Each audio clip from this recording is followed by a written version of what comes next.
Hello everyone, today we talk about the Camaldoli and Peter Damian for our Medieval Christianity series, which is necessary just without saying actually, but of course it's not part of, say, the most popular, say, topics, groups we can say, regarding Middle Ages, but the general awareness of the say in this case, of course, what is Catholic tradition and is everybody. So here we're talking times even before the Great Schism between Rome and Constantinople, but in the actual meaning of Catholicism that today we will observe, right? And that is the imperial one, right? That's why the Camaldoli Hermitage and in the figure of Peter Damian within, say, in the prodromes to the papal monarchy and phenomena like Bataria, but also this incipient contrast that was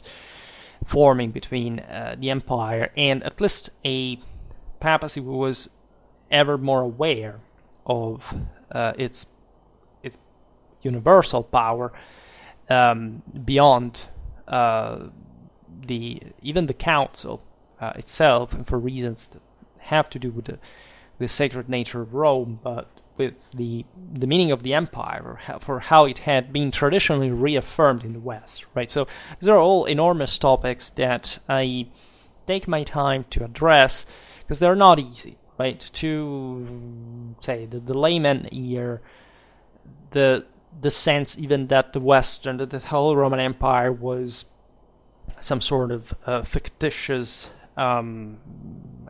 reality, or that the church, God knows what, constitute history of civilization is somehow a cliche, or is common knowledge to him, right? But it's something that, of course, doesn't even start to look at history. I mean, what surprises me when one teaches, say, Christian history, which doesn't mean to teach, like to try to convert people. It is actually explaining what happened, right? Just like other religions existed, other groups existed, other thoughts existed, and they were all one naturally with the politics of the time.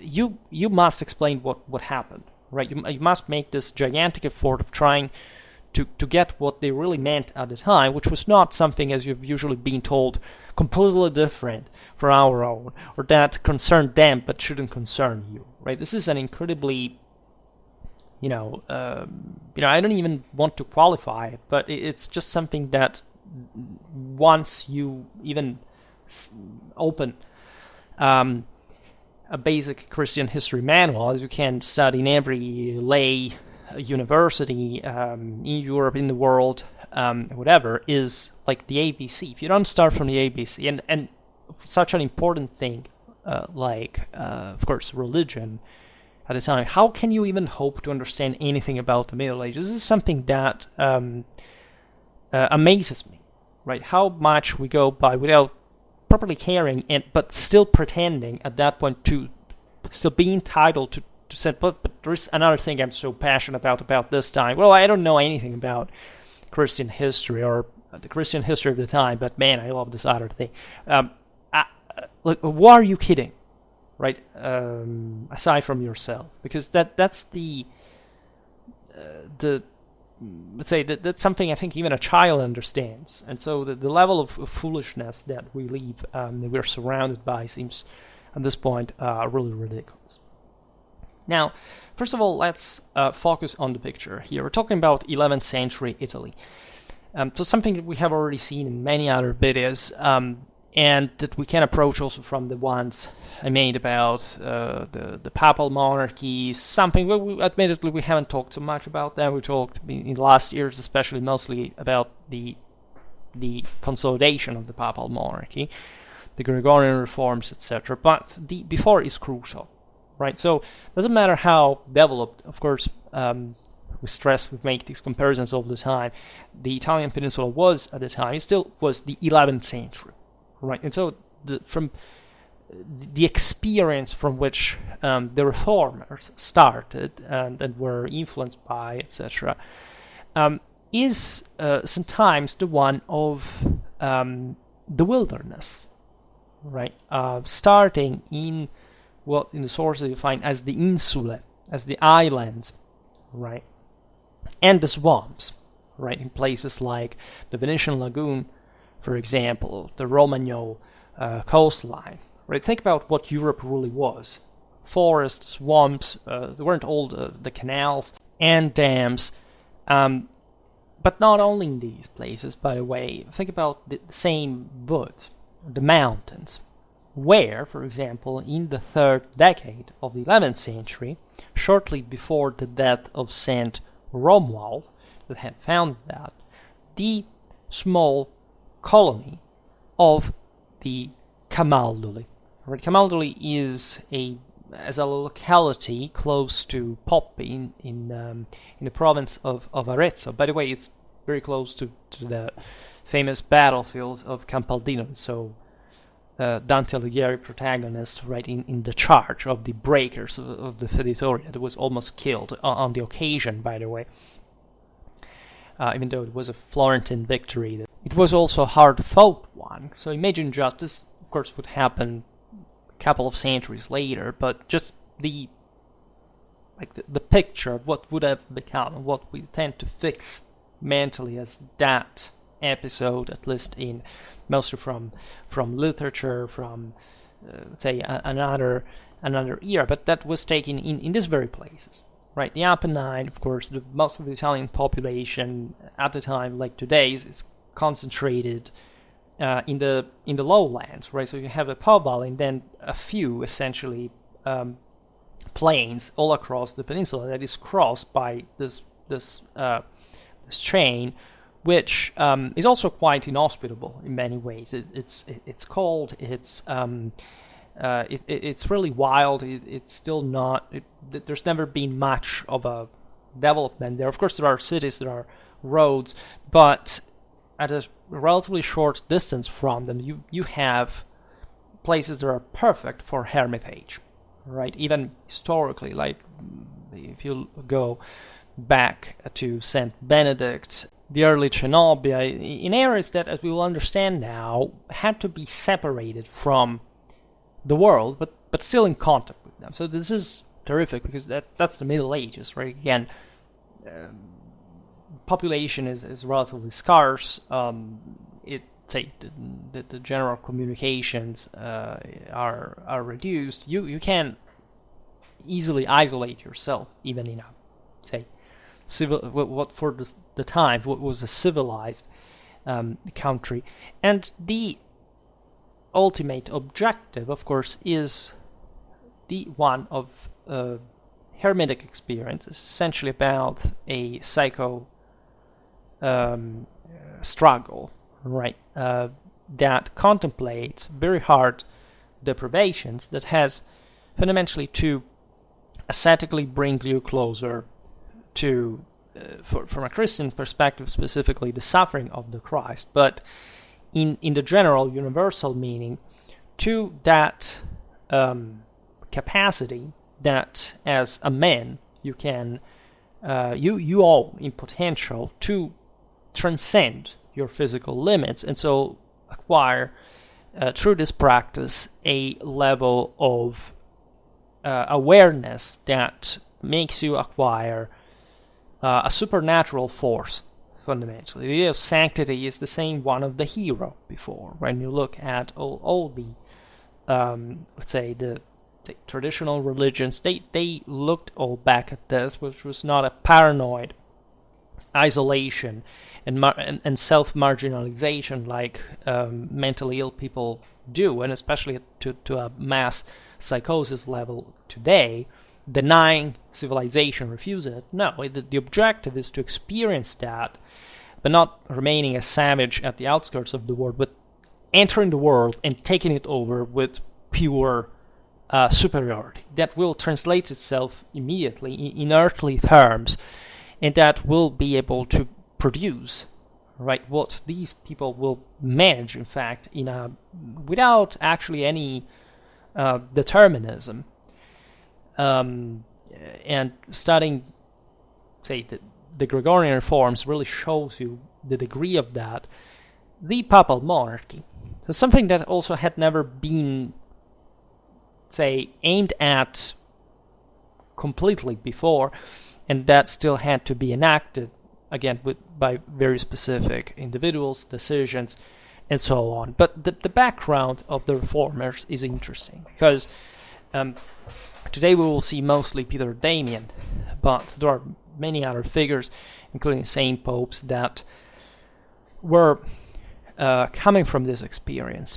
Think about Saint Gregory VII, etc. So this Italic background is fascinating too, because it was it's mostly this Italian way to the issue, considering that specific tension existing also for specific political reasons, in fact, within the peninsula. As we'll see now, there were other movements. Think about the Cluniac one, right, in Burgundy, in France. Every country was essentially maturing similar, right, if not the same, ideas at this point regarding the relation between the empire and the papacy, starting from the observation that the ecclesiastical experience was not as pure as before, right? And we've seen countless times the role of bishop counts, the quite pragmatic reasons why they were established, the fact that the bishops had taken over the control, the defense, because this had been a need, especially during the age of the second invasion of the communities, of the cities, administrating them, etc. So the world business had become quite secular. Bishops are secular clergy by definition, and there had always been that tension between the monks and the bishops, because even though they started very often as in similar ways, right? For example, this had begun in Europe even before Benedict. If you look at the 5th century, the Lorraine island in front of Cap d'Antibes in Provence, well, those were the seat of a hermitage that produced some of the highest, most powerful and educated and worldly clergy out there, the bishops of Arles, etc., the highest Gallo-Roman senatorial nobility that had eventually turned into this practice, that were connected, by the way, with what had existed even before Christianity in terms of that kind of selection, that those different levels of experience, of spiritual experience, that were aimed at also a civil function. Think about this connection. I'm sure on the entire YouTube there is no reference to this, right? To the fact that, say, before, of course, the church and the state were separated with the advent of Christendom, so that the sacrality of, let's say, the divinity of the emperor wasn't believed anymore, and there were these two universal powers resulting from the split. The purpose of priesthood, right, was the one of forming the say what we call the lay, but properly the secular authority in the first place, and this had continued with the same careers that you find, in fact, among the same people, the same elite that eventually made up the clergy, right, later on.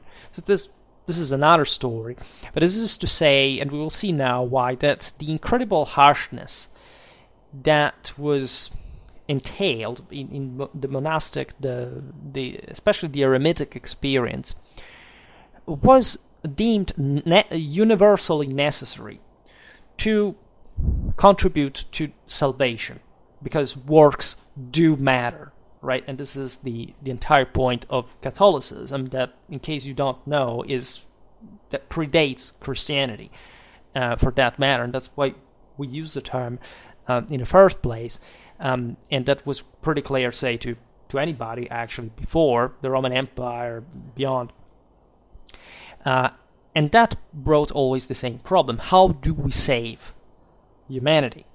Because while it's true that Christ had, say, saved us from our sins, he has done so essentially in an exemplary fashion that we still must follow. There is still going to be the end time struggle between Satan and Christ. So nothing has really changed from ancient beliefs. And what we see here is the possibility of partaking that struggle and reverting back to the sole universal rule.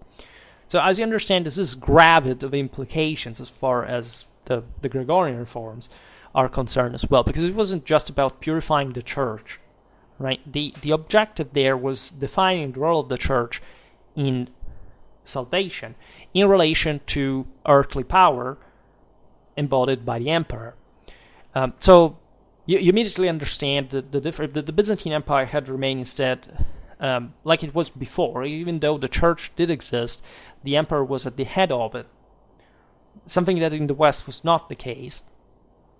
However, naturally, Rome had always maintained a primacy, even on the Byzantine emperor, telling the truth, for which tensions had already arisen. So we know the background, right? But I mean, hopefully we do know the background. Again, I made lots of videos. There's a medieval Christianity playlist that explains this stuff in some detail. Also, the Ramatsu Imperi one, etc. But when you look at the Camaldoli, that were definitely one of the most important foundations in history of Christianity, and if you don't know about it, I would exhort you to do so. There is also the history of Saint Romuald, that is the founder of this movement, that was a guy who was deemed at the time to have lived 120 years, right? He would have been born in 907, something like that. So make the maths. And he was completely itinerant. He never stayed more than 1 year in a single place. He went to France, he went to Germany, mostly coming back to Italy, back and forth. And throughout the 10th century, at the beginning of the 11th, it was with the Magyars raiding, etc. To just think what it meant for that person to have carried out that lifestyle, and having founded, by the way, these hospices, these sites of hermitage, etc. But what it means to have seen the world in that way at that time, with that continuous lifestyle, in dire straits, at least in terms of poverty, material availability, etc. And what this experience provides you with in terms of what kind of moral standards an individual must have, right? Romuald was a simple guy, by the way. We'll see now that those who founded laid the bricks for the Gregorian reforms were fiercely intellectually developed individuals, or some of the most educated people in the globe at the time. But still, they cared for this form of ascesis because they spot in it the way to the moral temper necessary to achieve, let's say, directionally salvation. And the rest of the world was appearing faulty. It's a bit like when we say today, like, most people are dumb. Just imagine what the average person is like, and just imagine that half of the population is dumber than that. Well, at the end of the day, it is the same, right? I see very strange things among conservatives that say, sin, after all, is just, about social behaviors. It is literally about everything. Every action, for the mere fact that we're not divine, is rigged by sin, traditionally. And this constant tension should accompany you throughout your entire life if you want to do something about it in the first place, if you want to give meaning to it. All right, so as we will see now, also some lifestyles were really radical, and they appear to us so. But never fool yourself into thinking this was just a sort of emotionalistic sort of attitude of this mentally disturbed people, because evidently, given what they wrote and there were, don't get me wrong, it's full throughout the history of Christianity or any other religion or any other culture, whatever, because it's a universal thing of people that are really messed up, right? And they have something missing for which they hope that, finding a relief from the isolation or from certain, from an introvert perspective on existential issues can solve them, etc. But the traditional, the Catholic principle is that this thing has the specific, confident, assertive purpose of taking over the world entirely. So the more tormented individuals in this regard were essentially, let's say, this is the interesting thing, they are the weaker ones that succumb, right? Because they confront themselves with the problem of limits, but their standards are very low. So they feel they can save themselves, of course, not through Christ, as doctrine goes for Christians, but the concept being is that the larger the cross you bear in terms of responsibility of political tasks, of offices, of diplomatic activity, we will see it with Peter Damian, that simply talk to emperors and popes, solve problems across Europe in councils and so on. This was a guy who, was really competent, capable, active, right? That handled situations like a boss, we can say, and that felt the burden of the cross, and could measure in that sense still the infinity of God's power, in realizing how limited human capacities really are. So this, if taken constructively, right, positively, and it does lead to an improvement that left us characters of this caliber. And also events such as, it's not entirely, of course, Peter's Damian merit, as we were saying before, if the Gregorian forms happened, but definitely without him, history would have been different. Maybe it would have not existed, right? But the guy contributed to make the papal monarchy as well, right?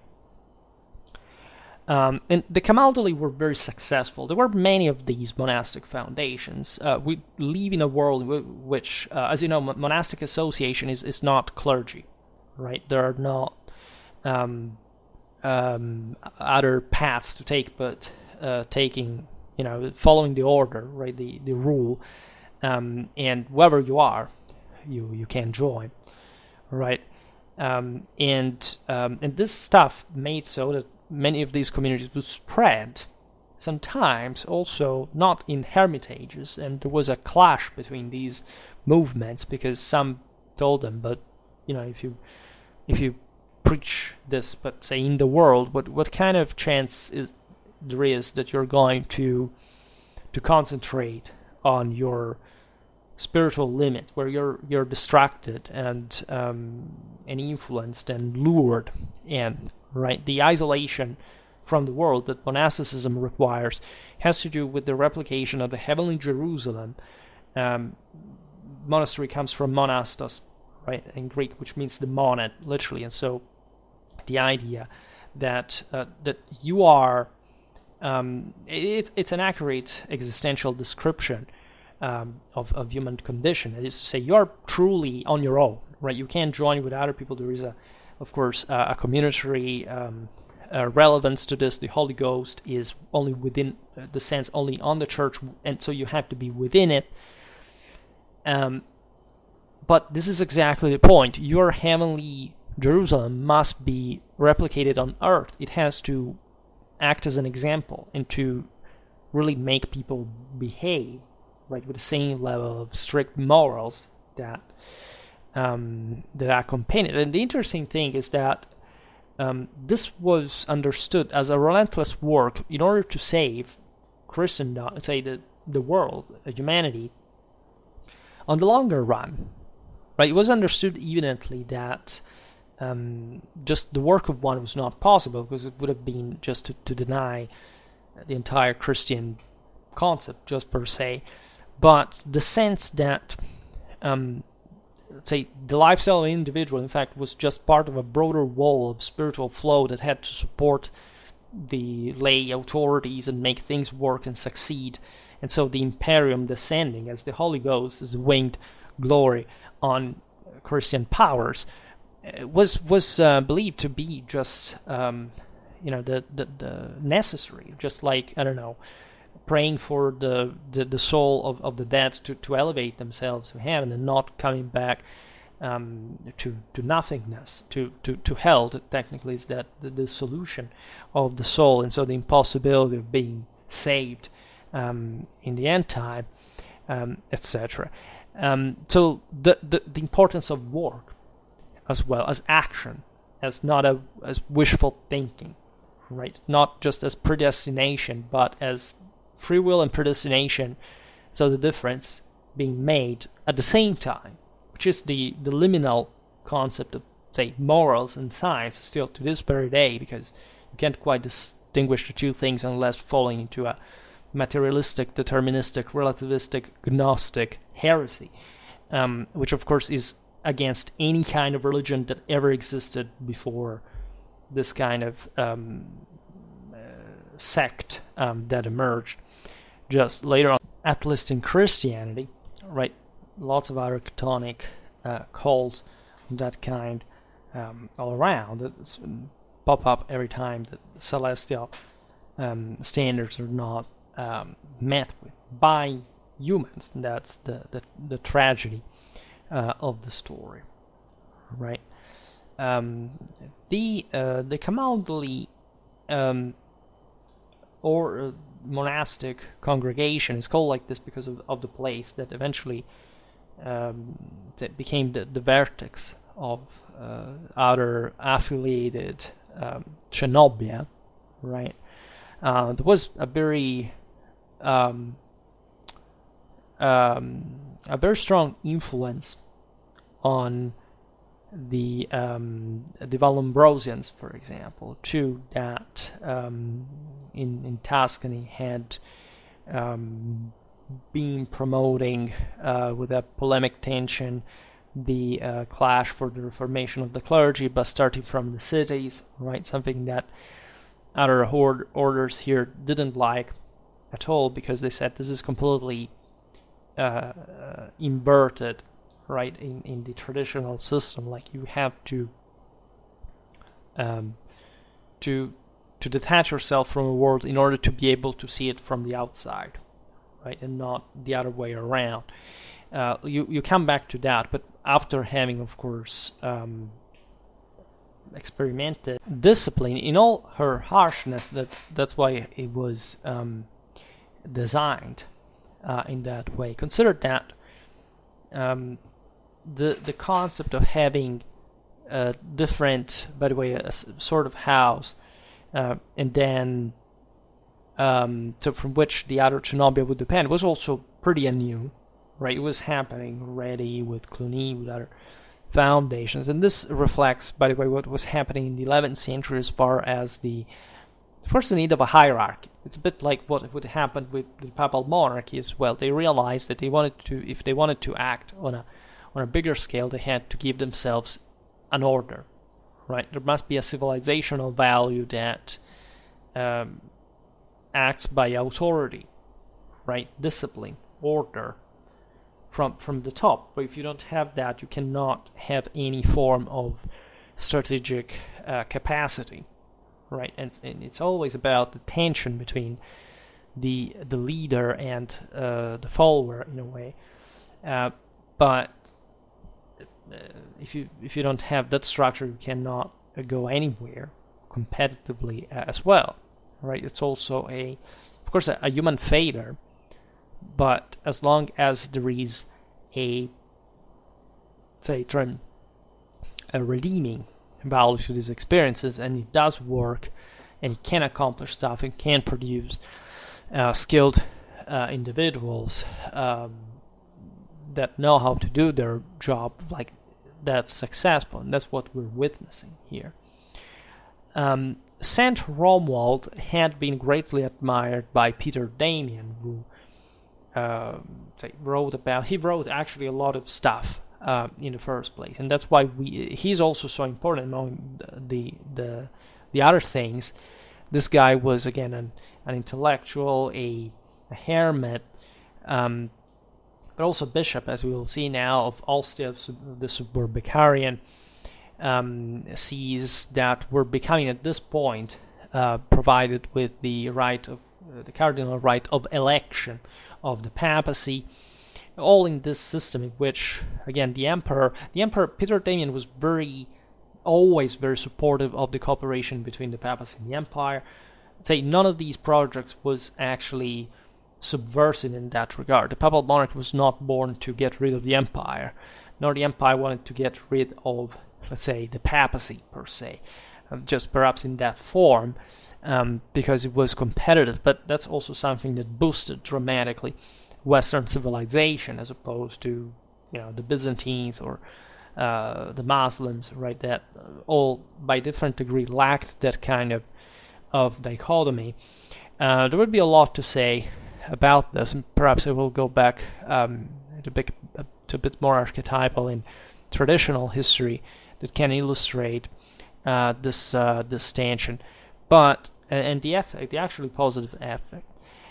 Peter Damian was sent again as a diplomat. He solved again disputes among the say also for lay authorities, such as it would happen during the Pataria in the Commune of Milan, in Florence as well. He was called to Cluny to solve a matter there. He was even at that point entrusted the task with drafting a biography of Adolphe Cluny, the founder. So it was an individual provided with radical prestige, as he was a counselor of popes such as Alexander II, that he backed, even in time of schism. As you know, the emperors had elected other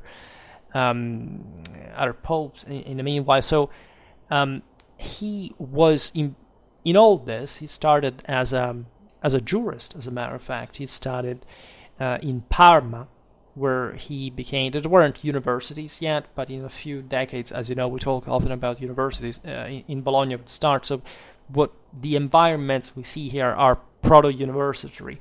As proto-communal already, was an incredibly well-versed guy who was noticed by his teachers. These were in the cathedral chapters, the schools, right? In Italy, these places were crowded with laymen, right, literate laymen that worked for the administration of the bishop counts, essentially the same people who would at that point inherited as the bureaucracy of the nascent communes that would later evolve into real states. So again, they were incredibly prestigious people from an educational point of view. They knew law, they knew theology. This was the pair, right? You couldn't separate in this context, like saying, well, there were some guys studied just theology, like the clergy or the laymen who practiced law. They were both acting at the same time, and the authorities involved in the struggle, especially as you understand between the papacy and the empire, that catalyzed dramatically the explosion of these university studies, were blended in. Right, we made videos about canon law as much as the recovered Roman law, and plus the common one that existed, right, the customs, the feudal laws, whatever, that were very advanced. There was a very advanced juridical tradition, stratified, sedimented over the centuries. That's why the Italians came to master properly juridical studies in medieval Europe, because they were the ones in amidst this more urbanized, literate, and economically dynamic world that needed that. And this was the region over which, again, the empire was struggling, because controlling Rome and controlling Italy meant to control essentially Western Christendom, the Mediterranean. So also, as it would happen later, trying to carry out the reunification of the two churches with the conquest of Constantinople, the gateway to the Holy Land by sea. Here we've seen that made many videos about the Italian maritime republics were already active. A couple of months ago talked about Amalfi. It was the first one, already very active at this point. So again, it's such a huge deal here that we're just observing from a relatively limited perspective here, that is the Hermitage and the kind of the life of Peter Damian connected with it. Again, it's remarkable that this guy had started in the world. He was from Ravenna, by the way, and he had gone to Parma to study. He was well versed. Then he became essentially a rhetor in Ravenna. And from there, he began to practice hermitage in the locality of Fonte Avellana, that is close to Ravenna. This is, as we were saying before, the interesting stuff, that even close to such important centers, consider that Ravenna still rivaled before the reforms with Rome. It was very useful for Holy Roman emperors to control archbishopric, because it was a way to contrast Rome within that which in theory was St. Peter's patrimony claimed by the popes already. Right, equally important was Milan. This was mostly the spiritual centers, and Peter Damian again was leading right forward. Well, of course, they were not just particularly small distances, but still, right? The Apennine is next to it, and at the border, fundamentally between Marches and Umbria, right in the heart of the Apennine, he established this quite intransigent order himself.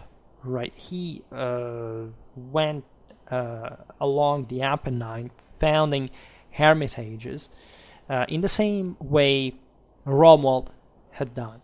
Because as we've seen, St. Romuald was much of a globetrotter, let's say, and he never stopped somewhere. Peter Damian was more sedentary, definitely. He had, by the way, many tasks, many offices, as understood here, for the church, for the empire going on.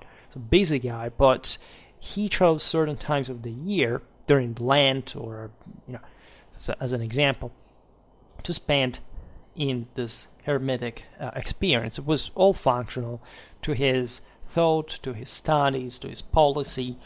And so towards these groups now that flocked in these hermitages could do, right, for him in this Imitatio Christi and the implications in the cities to which they would have come back. Peter Damian is, as we were saying, appointed Cardinal Bishop of Ostia. That is the port of Rome, which has important also political and strategic responsibilities, right? If you want to blockade Rome supplies, if you also need to control them in the first place, that's a hell of a role. And as we've seen, bishops were quite powerful. I've made some videos here and there explaining how this church had been being linked throughout the early Middle Ages, again before the monarchic phase. And these are, again, the suburbicarian sees of Rome, because they are essentially this several dioceses around the city that would have not had much of, say, of an importance otherwise, and now were, they were important centers, as in this case, for, say, European standards. Again, these were heavily urbanized territories, just the suburbs of Rome, as you imagine. But now they were provided with this unprecedented power of electing, right, de facto as an ecclesiastical reality, not merely a clerical reality, say better, not merely an ecclesiastical one meant as the church, as, for example, the Roman people. Made a video about medieval Lazio recently, the Roman barons, right, that had tried to monopolize that, and that had battled with the emperors to do so. Some of these people were, of course, all, as we've seen, part of the nobility, but this sense that the church now could step up and essentially claim an overlordship over the world in a spiritual sense, and so providing herself with institutions that technically did not belong to this one, because they were part of the church, and the church does not belong to earth, notoriously. It's a spiritual world. That's also why all the issue, right, with central Italy and beyond, that the emperor said that's earth. There are people living there, there are cities, there are communities that we need to politically rule on. The Pope said wait for that, because this now belongs to us, or at least it belonged to us since Constantine's donation that proved to be a fake whatever, that the same papal philologists that, to be fair, render it public in the 15th century. But that had not been the deal. The deal was in practice that the Pope, as the Vicar of Christ, of course controlled these foundations. As the Church of Rome and her archdiocese, to which also the Carolingians, from Carolingian times, a lot had been promised. So there were incredibly intricate issues that at some point we have still to resolve. Just these were the same years of the Matildic issues, right? Not yet, actually. This would happen a generation later, but still, again, the struggle between papacy and empire over these territories in the central Italian peninsula was crucial because of the aforementioned reason of world domination.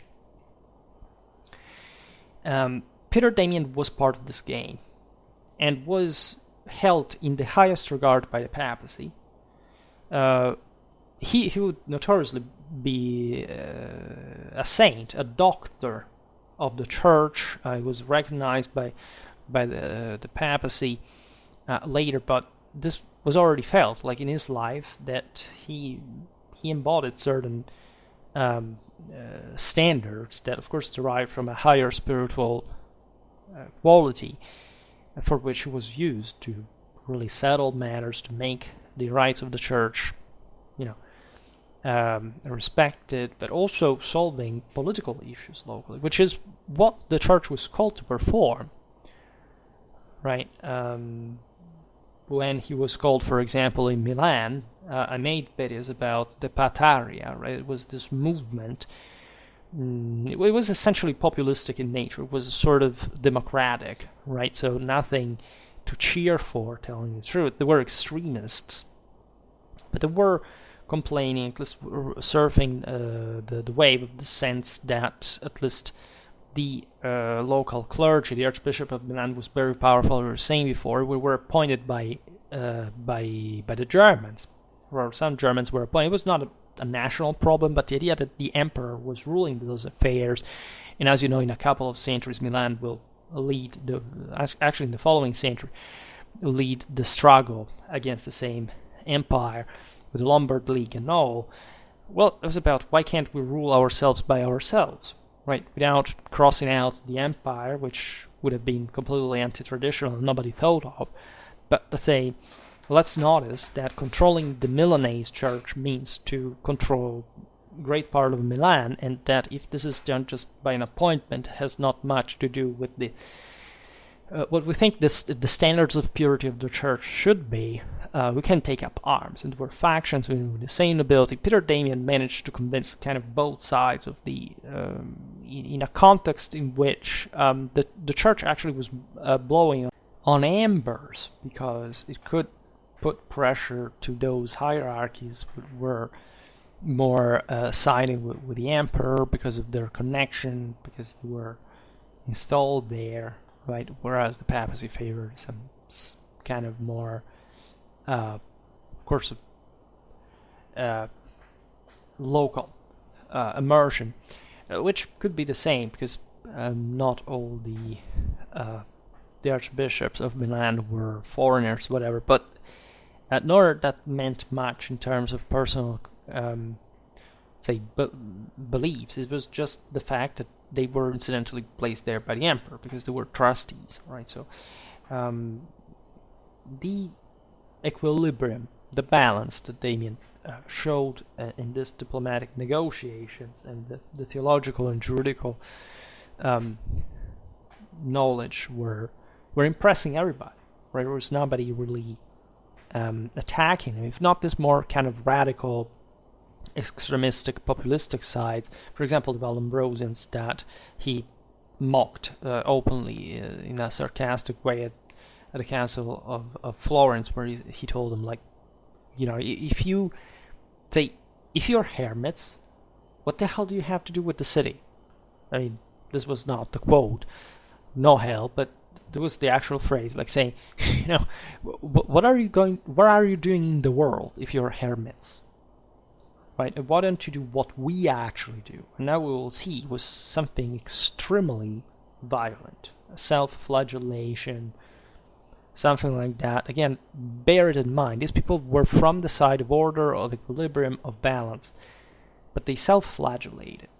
We would expect self-flagellation from more irrational, emotionalistic, extremistic groups. No, this was scientifically thought like, if we suffer, we can grow to a higher level of awareness of ourselves, of our limits, and also pushing them. If, as we believe, this is the Catholic ideal, right? The spirit is superior to matter. Because otherwise it would be merely determinism, like as for everything, right? If you believe that there's not a superior moral race that can essentially improve your physical standard, it's over. There's nothing to do at any level, right? What you are, and you just must never change because nothing ever changes, right? Instead, the transcendental capacity of the soul here, even though not enough alone to save herself, is the one that can change the world and helping collectively for that improvement. That's why the church was to be purified by all these movements, right? The Patarians did believe that Rome, this is telling the truth, that these movements were very heterodox to some point. I mean, the context, as you know, in the 12th century, from the same groups, lots of heresies would break out, and the same papal monarchy would have to fight against them, finally integrating just the Franciscans as the most heterodox. Then before that, Dominicans, in fact, the former were eventually ordered, disciplined on the model of the first. It was designed, of the latter, I mean, that was designed to clash the heresies, the Cathars. But these movements hardly said, no, Rome shouldn't be the head. Rome should be, but it's just not pure enough. So purify Rome, because Rome is the holy city that rules over mankind. Nothing really had changed from Roman times, if you look at it. And many of these heretics still believed in the centrality of the papacy of Rome. They didn't have those necessarily communistic instances, right? The same Cathars that actually wanted to separate from Rome because Rome was allied with France, with the Capetians, and so they wanted to kind of escape this pressure.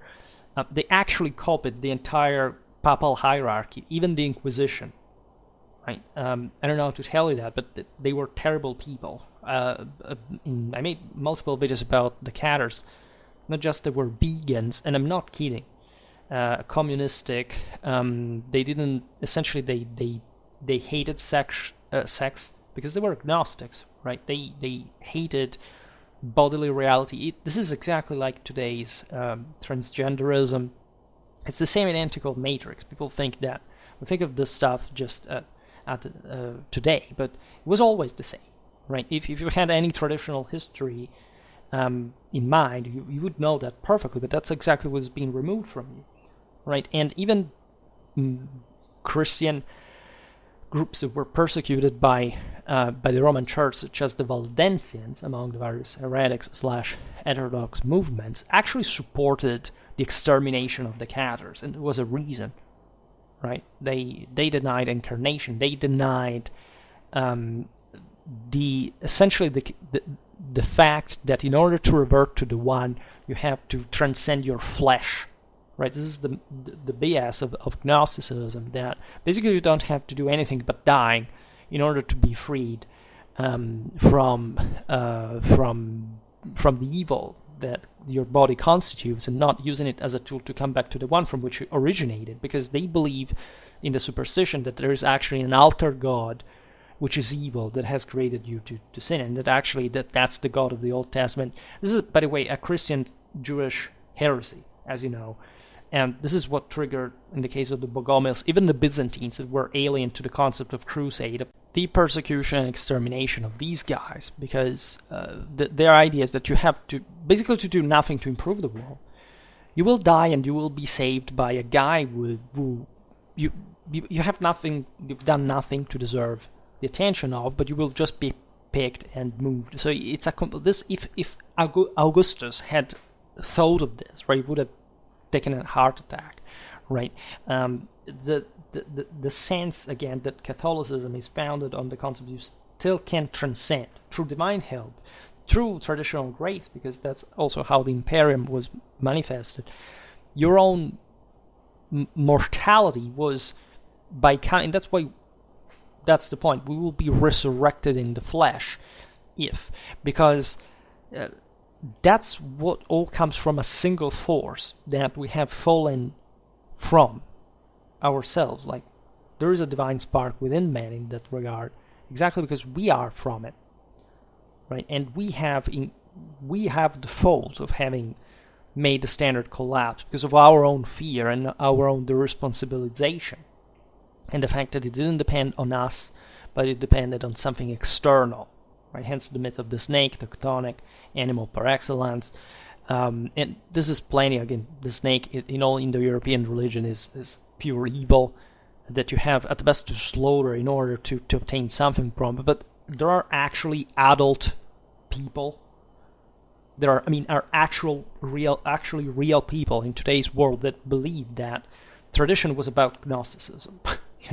I don't know what kind of mythology you have studied. I don't know what kind of history of religion you have studied, but are you aware of the fact that if you had been caught by some, say, Aryan warriors that you chase so much in model, you have been slaughtered if you had preferred such an disgusting heresy like the Gnostic one? It's basically diametrically opposed to anything that they actually believed in.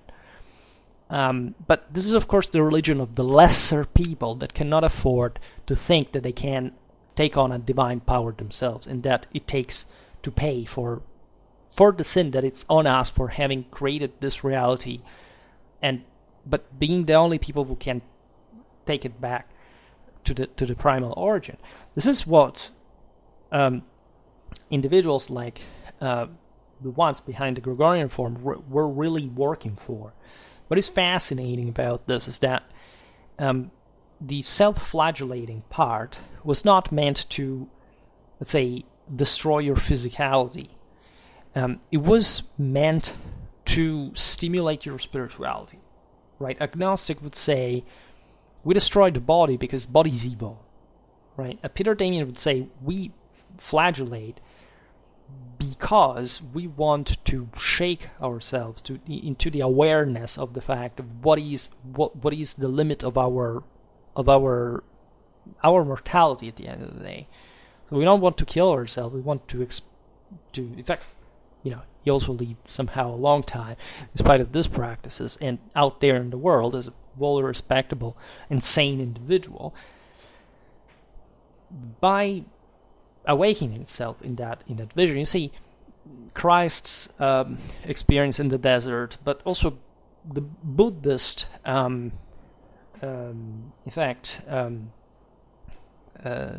ascesis, right? Meditation is nothing but this. Right? Buddha, as you know, was actually part of the warrior caste of the Vedas, so the most radically and traumatically violent form of world subjugation, systematic conquest that had to literally conquer the entire world in order to transfigure it. It was just basically saying, we have lost it, right? As warriors, we're not as good as we were, so we have to retreat in this kind of very harsh experience to re-stimulate us to be morally strong, to come back to that. Whoever convinced you that this was about pacifism, communism, just know that these are, people that, of course, could not afford a first world primary education, which seems to be the case for most people who live in first world countries, and of course, all the rest of the world nowadays, because education is ridiculous. It's definitely, the standards have fallen to that point, but we live in this total disease that is agnostic heresy, as a matter of fact. Right? We are actually proposing the same thing, right? And it's apparently normal to think that, Marxism It's just, an intellectually provoking idea just to challenge, say, established norms, because everything changes, nothing is the same. Well, these are the kind of things that those who were understood as the danger that threatened civilization to the point of having to burn them at stake when, the entire papacy and Christian movement was designed to prevent wars among Christians, which they successfully did, by the way, was actually doing. And you have been flipped the entire thing over, right? Because you have lost any standard. So that you hear about the Camaldoli and Peter Damian, but who is going to tell you this? And what are we talking about concretely, right? So, what is fascinating, of course, about Peter Damian's character is this torment that surely existed, as we were saying before, in bearing this cross. For example, he was elected Cardinal Bishop of Ostia, again, his own will. He says in one letter he was co-opted to do so. Obviously, we don't have to think it was forced in chains to become the Cardinal of Ostia, but surely he had an idea of himself that posed himself the problem. It was criticizing to others, I will go in the world because I had this experience. The Pope, actually, the Church believes that I'm worth it, but am I? And who can respond, if not my conscience, to God, by the way, right? So even if here we're talking about some of the highest spiritual authorities, and he was well liked also by the emperors, generally speaking. He had quite positive relations. He talked to Agnes, the mother of Henry IV, who was a minor when his father died. After struggles again, but the idea is always, you never find in him that invectives against the empires, none of that, right? They strongly believed in the unity, the cooperation of the two universal authorities. He cooperated, as we've seen, as just on the floor for the Church of Rome. He was just one of the big international figures of the time. Even so, when the papacy had been conquered by the reformers, right, he was very influenced by Hildebrand of Soana, right, the great archdeacon that would become Pope Gregory VII, after which the reforms take the name. He was a very harsh character as well. We will talk about him specifically because all these figures, all these reformers, were very very peculiar. Let's put it in this way. Peter Damian, as you understand already, is present himself in such a way. Now there is thanks to the enormous amount of works, the epistolaries, treatises, etc., that Damian wrote and that we can fortunately read, a very complex character emerging that has been misinterpreted, I think, in part in the history of the church, politics, and philosophy as well, right? Because he, as a strong personality, has been often highlighted in the most, let's say, passionate and somehow impetuous and even harsh traits, right? He was biting, right? Whipping from a moral point of view towards bishops and monks, right? He hated objectively, or at least he was an irreverent enemy of any mediocrity, right? But at the same time, he was a diplomat, a very smart one, an equilibrated moderator in action and doctrine as well. He wasn't theologically going, off track, saying strange things or insulting and killing. He was really trusted to that point of not being so. But he was, he was always tense. He was always presenting the world. This inherent contradiction is to say, yes, we all want to be better, but what do you actually do to be? Right? And what are actually considered that the guy was not. We always have this idea that these great figures were just a bit sort of abstract idealists. This guy had a massive juridical education, and he wrote about mostly economy, like how to handle the episcopal property, how in relation with the emperor, in relation to the lay men who worked for the church, for the land. Again, in this incredibly, socioeconomically developed context. So he got into the minutiae of the administration, the legal subtleties. He was that smart, right, to get practical solutions. And this aspect is fascinating because not just you have this balance, after all, in front of social say exasperated social and ecclesiastical contrasts, for which he was rigid, but also very much graceful, right? Especially as a speaker, as a rhetor, etc. But that the lamentation against worldly issues wasn't absolutely separated from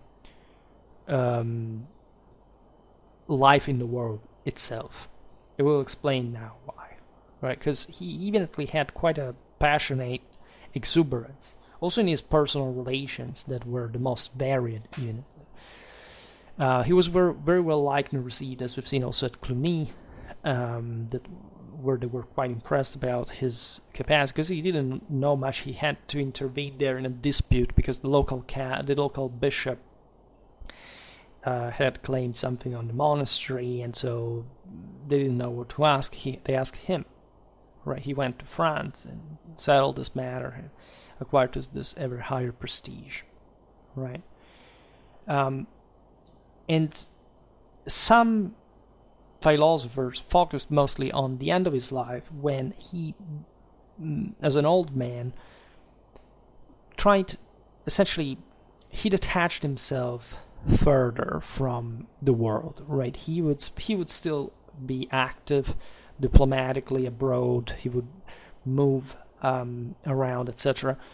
But he was also abandoning a bit that Roman environment that had become the one of the reformers, of the Reformed papacy, for this intrinsic tension that he had towards the standards that both the church and the world had to maintain, right? And also his friends, such as Alexander II, that always liked him, noticed the fact that he had detached himself and that he wouldn't write anymore like before. So there is sort of perhaps negative, pessimistic note at the end of his life that brought him much closer to the discipline of the rule of the monasteries that he had founded, spending more time in them, and so say detaching literally from the world. What would likely happen there? So first of all, some scholars generalized this and said he really hated the world since the beginning. It was just about this complaint. It was about this violent spiritual malaise because of the limits of man, etc. So he was pessimistic about the world. But actually, he was everything but an anti-worlder, right? Being disappointed at the world because you love it for what it can achieve and for what you can do, and see at the end of your life that things are so hard to change, like literally brings to measure your own limits and to think maybe there is more that God wants from me. Maybe after all this life, all this work, all these missions, all the responsibilities, what is that I've actually done, right? Is the world like better than before? Maybe, but is it really what it should be? And how far and how are the others responsible for it? So his intellectual manifestations that are so rich, right? Also, from a literary point of view, indeed show the central motive that was the old Saint Romuald's example that the guy followed by founding all these hermitages in the Apennine.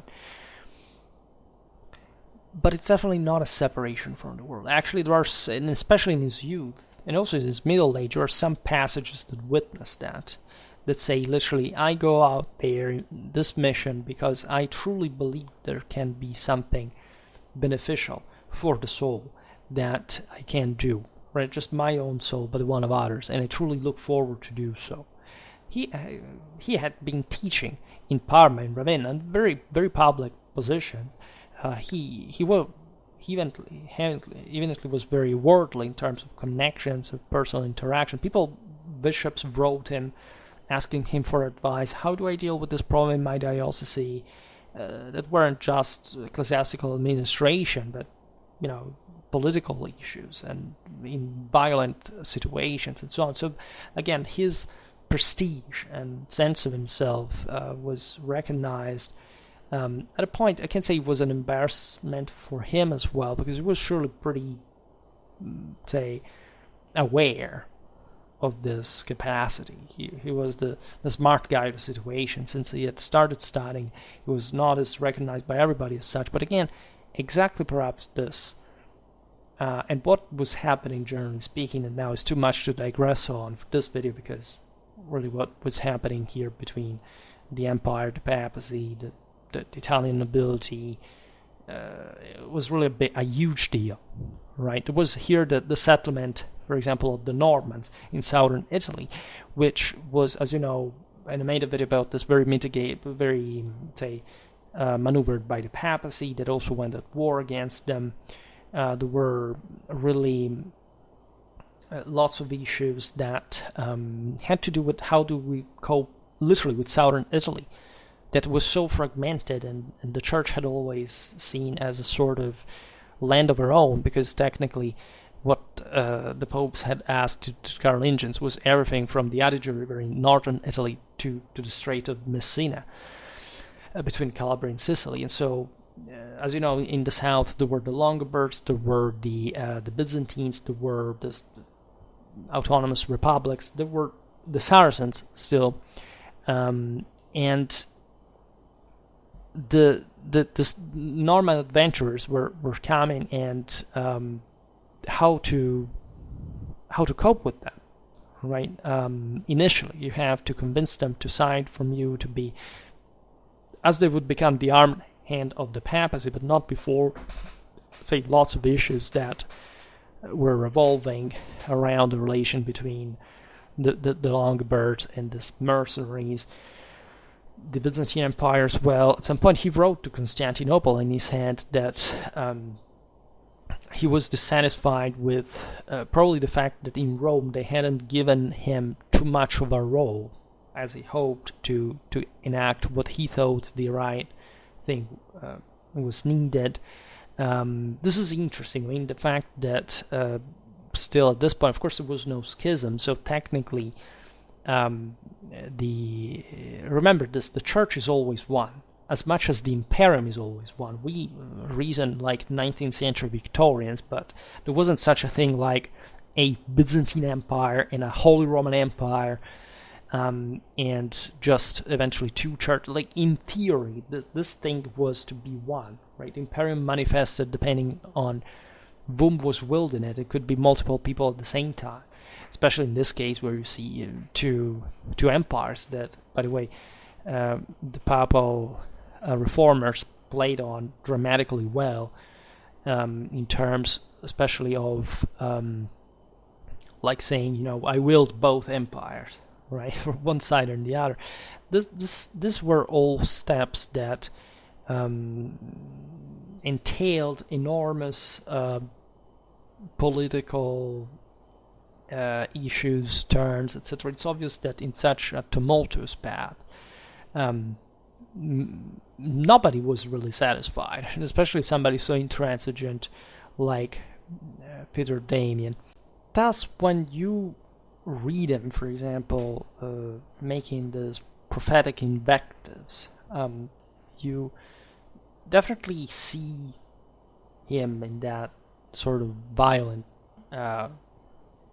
taste fashion, right? It's a bit like when I take off on the tangent with, people don't study anymore. There's no first world education anymore, and that kind of stuff. Well, probably there's never been, right? But the disturbing thing is that, or maybe the fantastic one is that exactly like this Peter Damian would think in many ways, and people mistake, in my opinion, the perception he had of the absolute of God, right? Within which feeling himself like overwhelmed to a need, as opposed to attention, right? Obviously, it's both at the same time. I mean, just that sense of realizing how powerful it is, the out there in the first place, and measuring it on your own psychophysical limits is a big deal, right? I don't think I would ever see any reason for self-whipping specifically, but that's also in part because I don't pose myself certain questions, meaning, say, do you understand what could be the circumstances for which you would carry out such things, right? Again, that's why I asked you to make that effort about, of course, very difficult one, to think to live in a place like 11th century Italy, because we do not understand the pain. We don't understand the suffering, again, of seeing 1/3 of your siblings on their deathbed as children, or literally, like, imagining these hermitages, like, living within nature, like, and how ferocious that is, and still, of course, today, as the experience of this absolute, looking at the starry sky, without electric,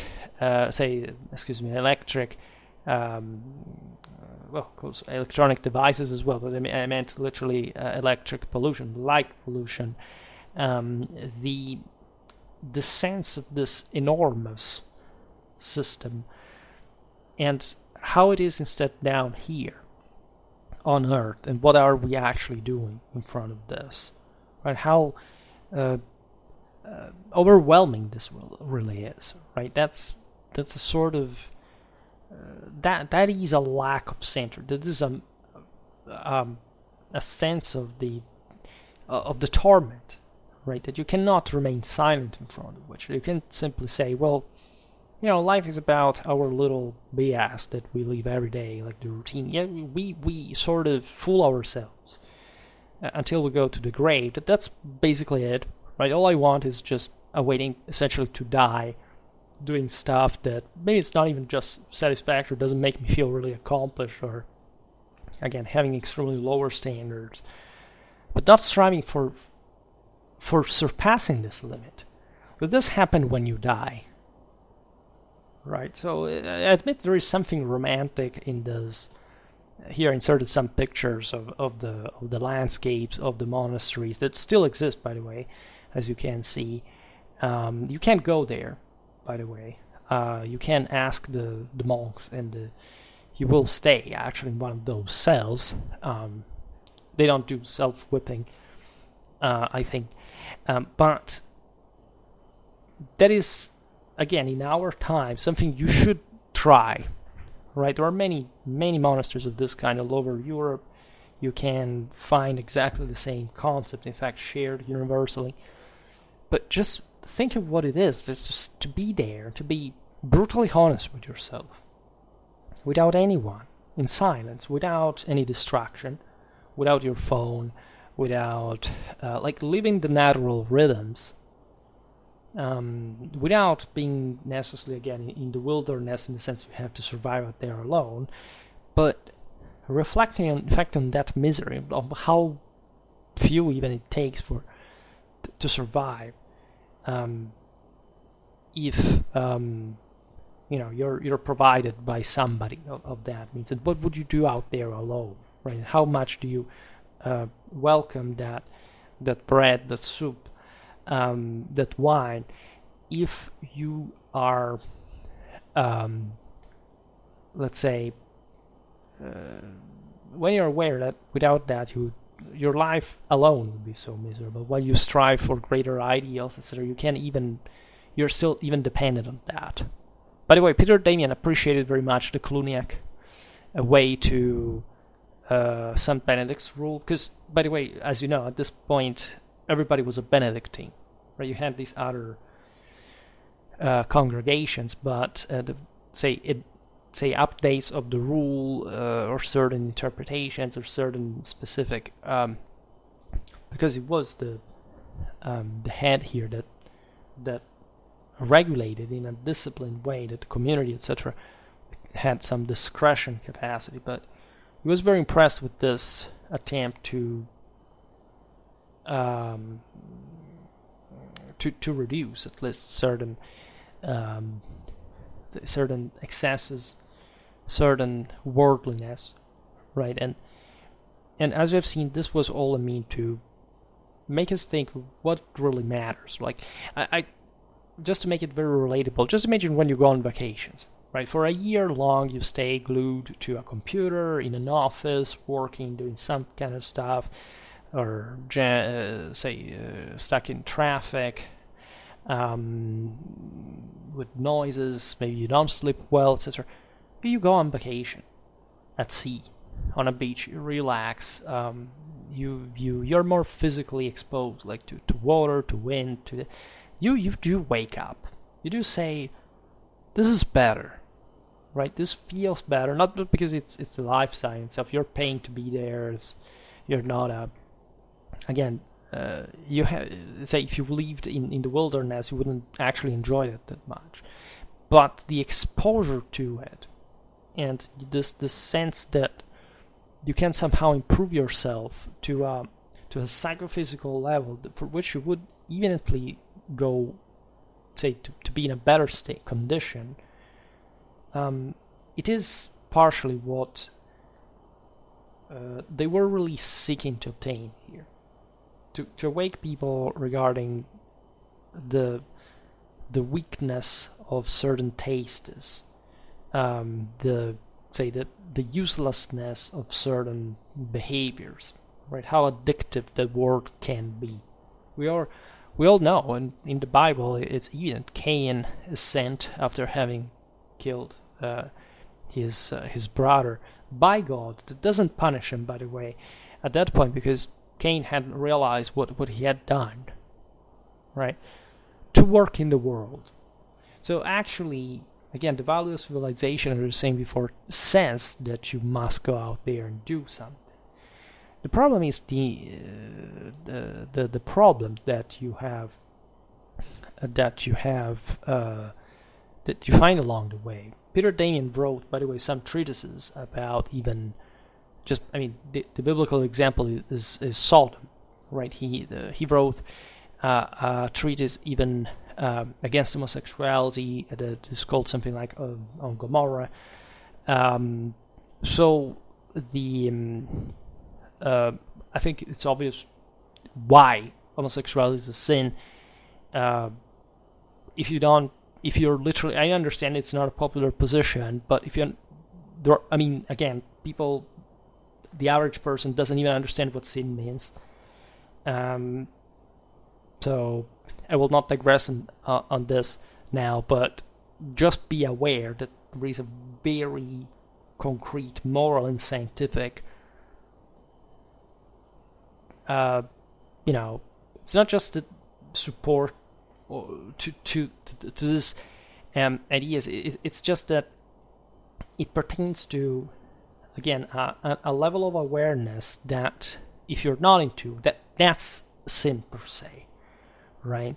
And the concept is that every human action is sinful, right? There are some that are worse than others. That is to say, they have the capacity to prevent the spiritual transfiguration, because they're going in a direction is not the right one that is needed to aggrandize life, power, love, right? So, something doesn't work right if it is wrong. It's that simple, right? But in any case, this this whole world. So show the figure of Damian is interesting because you find the contrasts right here. It's what I was saying before. This guy could be just sort of an extremist. Well, evidently wasn't. Right, there are figures in history, some even, in fact, hermits and people that were more edgy in this regard that were also pretty, in many ways they were assholes. I mean, there is no way to put it differently, to the point of self-mortification. This is, say, the boundary between these experiences, another pretty strange one thing about the still-ites, like what the guys believed on top of columns, or still to an extreme that was still meant to be exemplary. Many are legions, but there were people who would arrive to kill themselves with some exocastic practice, fasting, etc. There are countless examples of this, and some of them were surely schizophrenia, right? But there is a difference between this, that eventually becomes Gnosticism, literally a mental disease, etc., and those who instead walked, you know where? On the way where the fire of death blazes, which is a passage from ancient scriptures, non-Christian ones, by the way, that I used to title a video about the role of the Dionysian in the role of traditional transfiguration. That is exactly the video for you if you're interested more in this way of the left hand, as it was called, because definitely whipping yourself is not particularly healthy, right? But it's how you handle a certain power that gives you the chance only of handling that, for that matter. I mean, how think about the brotherhoods of warriors during, say, in tribal antiquity or beyond. I mean, if you wanted to enter those, it was an hermetic experience. First of all, you were psychophysically abused to the level of trauma that would prevent you to be the same human being that existed before. Talking about extremely violent practice, mutilation. We know that from other tribes, right? In history, anthropologically, we know them well from the 19th to the 20th century. They literally, scarred, say, destroyed themselves to some extent. Some died in the process. So if you're not good at it, you went down, but you could not be accepted, in fact, to the role that those people were to perform if you didn't practice this. This is why a guy like Peter Damian would self-flagellate. Not because he rejected civilization, like those who want to mutilate children for their fanatic ideology of, reality does not exist. Sexes do not exist. It's all some strange cultural... No, it's metaphysical archetypal reality that is ingrained in our genes, and you can never change under any circumstance unless you come back to the one. So you're God yourself, which you aren't, and you will hardly ever be. Right here, the guys were struggling to come back to the one as well, but if these guys didn't make it, of course, it's highly unlikely that you did. And there is something very, in fact, concrete about this suffering, right? The image of Christ's suffering emerges potently from Peter Damian, because, by the way, his name was Peter, but he was fostered by a guy named Damian. It was, I think, it was the husband of his sister. That's why he was called Peter Damian. And the passion of the Christ makes him avid of tangible participation. There is a passage that sounds in Latin like "libet preciosissimus sanguinem in ore meo suscipere distillantem." So that literally would make, I want to drink the blood, right? Just by the way, as the Eucharist is it is actually, but that in the moment, remembering this moment of the suffering, right? So not just, well, okay, we will go to church, just, take a little, well, in this case, it was the wine, rather than the body. But priests, of course, you were talking about a cardinal, so that's another thing. But the point, I mean, being, that's what it means, right? This clash against mortal force that is supposed to make you win if you are the chosen one and resurrecting from the dead, winning death, right? Manifesting as in all divine power. So this cannot exist without suffering, without spilling blood, right? Without being whipped and being nailed to a cross. Well, which is something which is not just a random issue of some weird religion that decided to invent this, right? There are, of course, other implications, deeper implications even, but it's not what we're discussing here. We give it for granted as part of a basic Christian education, which I think a person must have if he wants to have, again, any trace of any form of historical dream of literacy of any kind, right? I don't know, again, how people can think to study history entirely without studying religion. It's something say doesn't incredible in the first place. So God's omnipotence appears to Peter as able to break reality itself, what has already been, by the way, and it exalts him and renders him insolent and implacable against the new, let's say, theologians, the dialectics that pretend to persecute God's nature and to confine it within rational metaphysical necessity.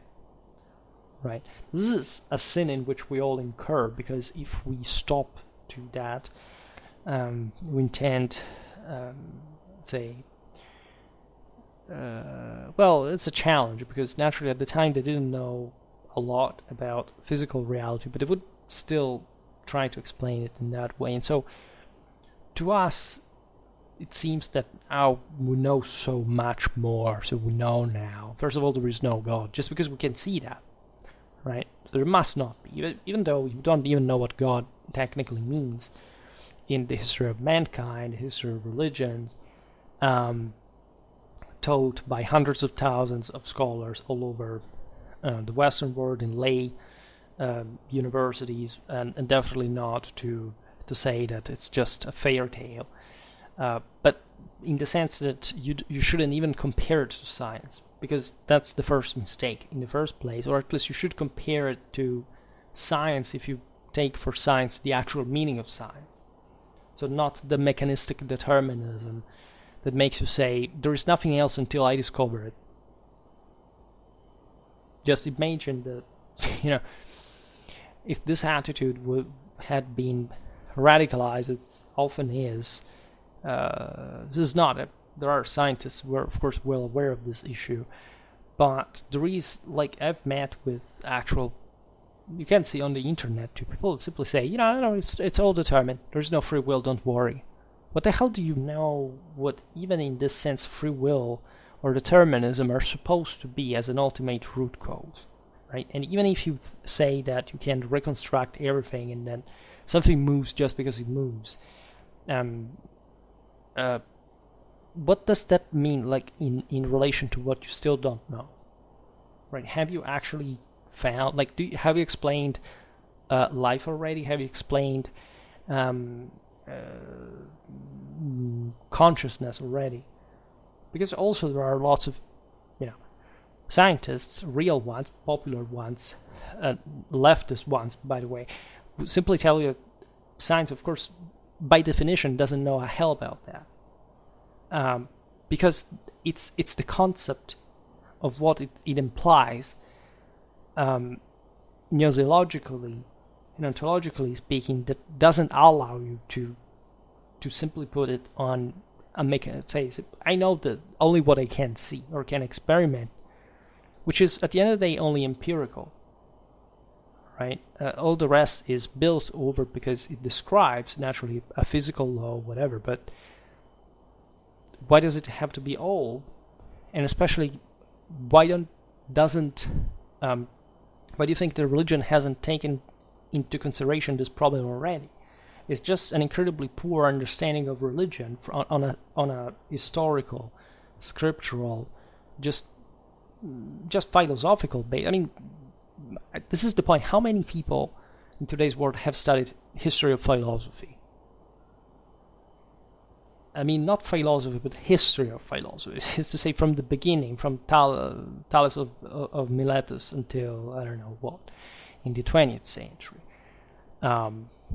The world stopped, let's be honest, moral standards stopped in the 19th century.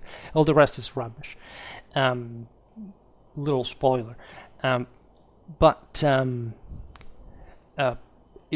think just having partaken that experience as a basic scholastic one would be, if properly done, would be enough just to deride somebody who comes with the idea that the world of tradition is first of all comparable or opposite to science, as we intended, at least in the materialistic deterministic sense. If anything, for the idea, because we're not here again to make proselytism, we are here to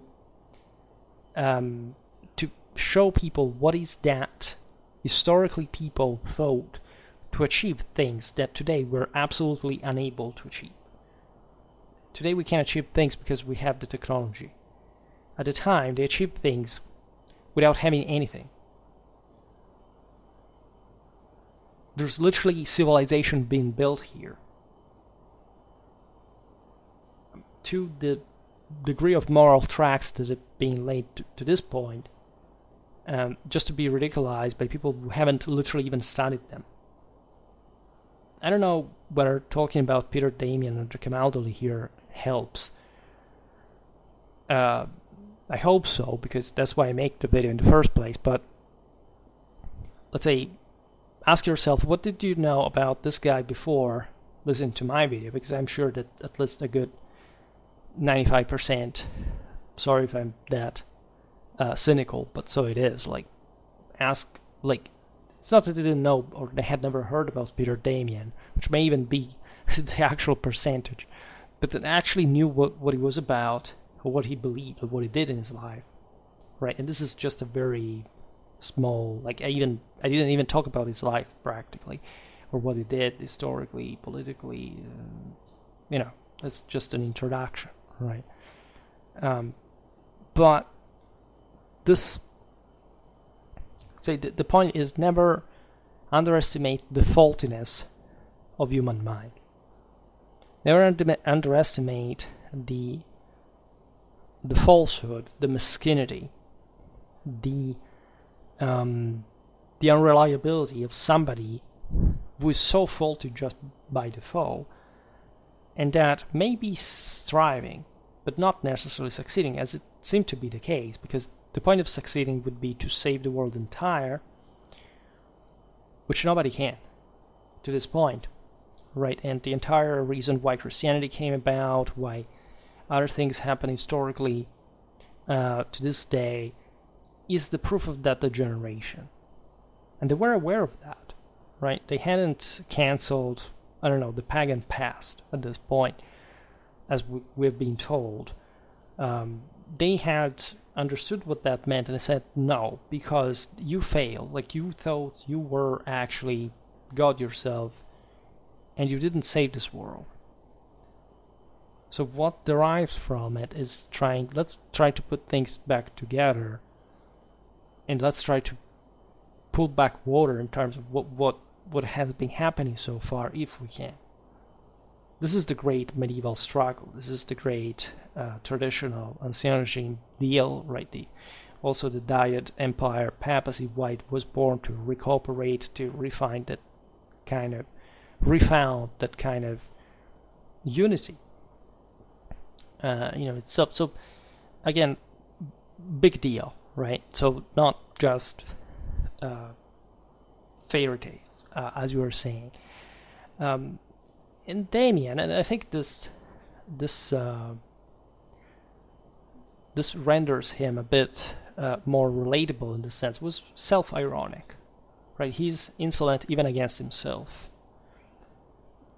He defines himself delirium histrionem, so a delusional histrion, right?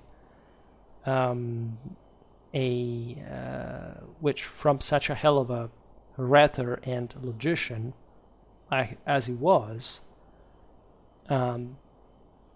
because let's be honest, you're not more intelligent than Peter Damian on a normal basis. These people learned, studied, taught things to a degree of complexity without auxiliaries, learning things like the Bible, entire juridical traditions, classical works, all the, think about the acts of papal administration, the complicacies of ruling this system, the knowledge of human nature that you must master if you want to score the accomplishments that the guy did.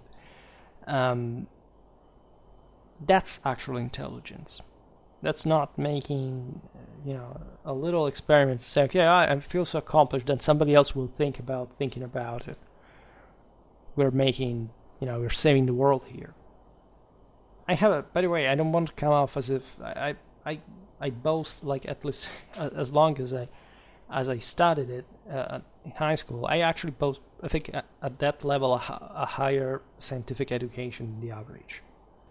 Right? Admittedly, it doesn't take much because of the average, but I love physics. I love maths. Like, I can't say I'm very, very well versed in them for sure, but I mean, the moral and scientific issues that I saw in history are definitely reflective of same issues we have when we do science, when we do research in the first place. So I'm extremely sensitive to this topic because I'm a great fan of science.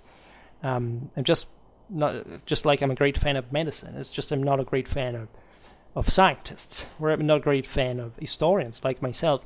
I'm not a great fan of doctors. I come from a family of doctors.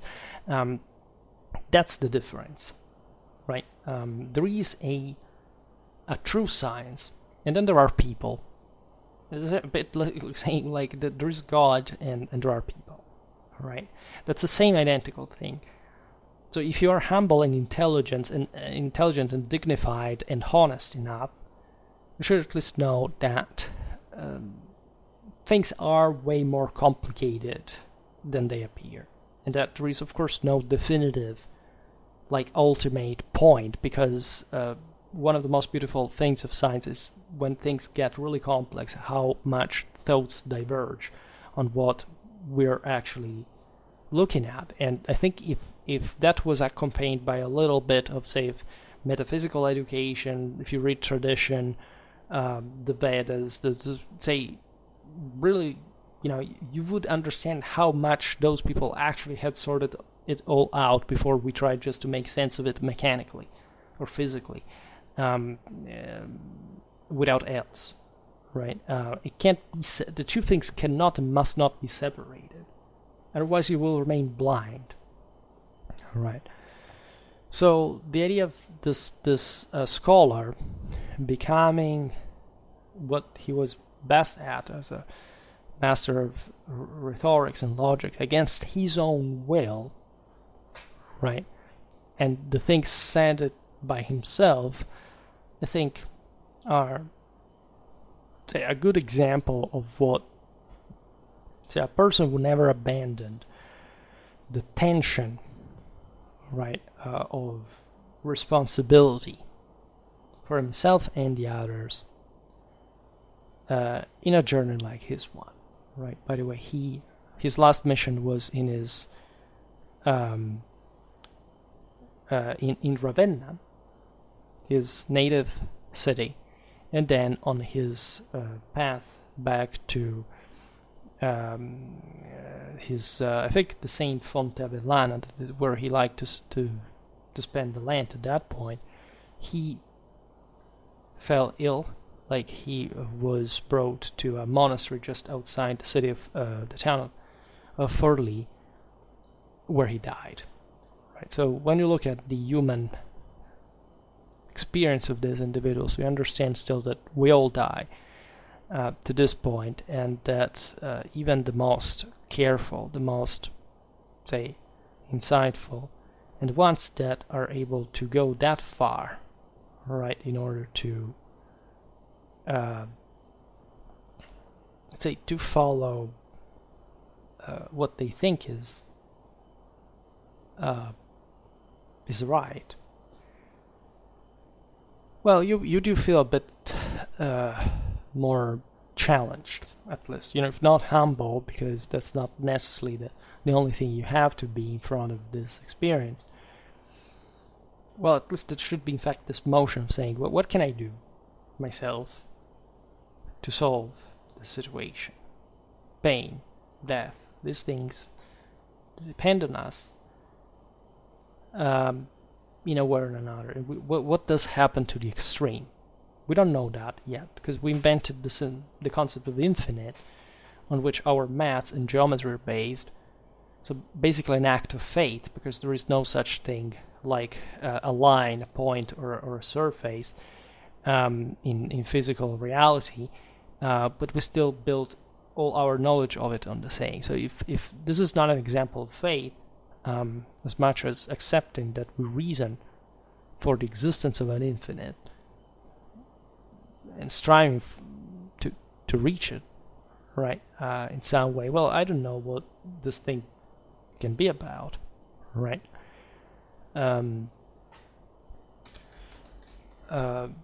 It's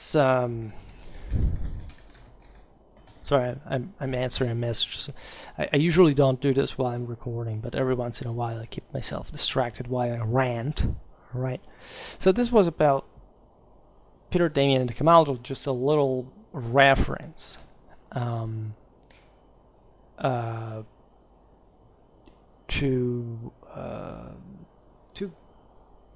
the deal that we will hopefully look at a bit more in depth, a bit more circumstantially in another video. For today, however, I stop it here. I just hope that you enjoyed this video. If you did, please share it. Otherwise, leave a like or subscribe to my channel if you're interested in my upcoming content. As always, I thank you heartily for listening to me. I wish you a nice time and see you next time. Bye.